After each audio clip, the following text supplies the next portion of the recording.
ជីវភាពខ្ញុំគ្មានអីអស្ចារ្យបងប្អូនឃើញដូចក្នុងរូបភាពចឹងសាមញ្ញធម្មតាអត់មានអីអស្ចារ្យដូចគេទេ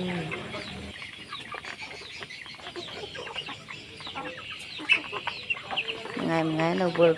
វងតាមផ្ទះហ្នឹងបងប្អូនមើលសត្វធាតុមើលរបស់របរលក់ដូរខ្វិចខ្ពុកលៀងតូលៀងអីចឹងខ្ញុំអត់មានអីដូចគេទេខ្ញុំអត់មានអ្វីអួតដូចគេទេថ្ងៃហ្នឹងក៏បានម្ហូបមួយមុខដែរមកច្រាមប្រហុកជាមួយសាច់ជ្រូកមិនដឹងរនឹកធ្វើអីរនឹកឃើញក៏ធ្វើអញ្ចឹងណាបងប្អូន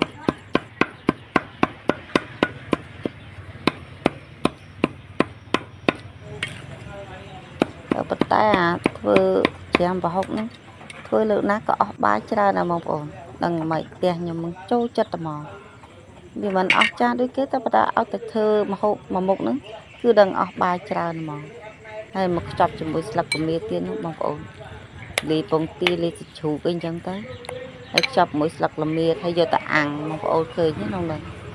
ខ្ញុំអាំងចឹងហើយហ្នឹងខ្ញុំថតជប់ហើយមើលមិនឃើញទៅច្បាស់ដូចគេទេ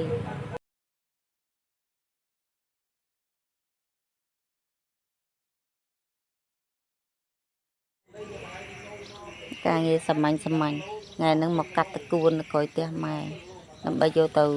ចិញ្ច្រាំឲ្យមន់ហើយទាបើអត់ដាក់បន្លែអញ្ចឹងទៅទេពួកវាអត់ស៊ីទេបងប្អូន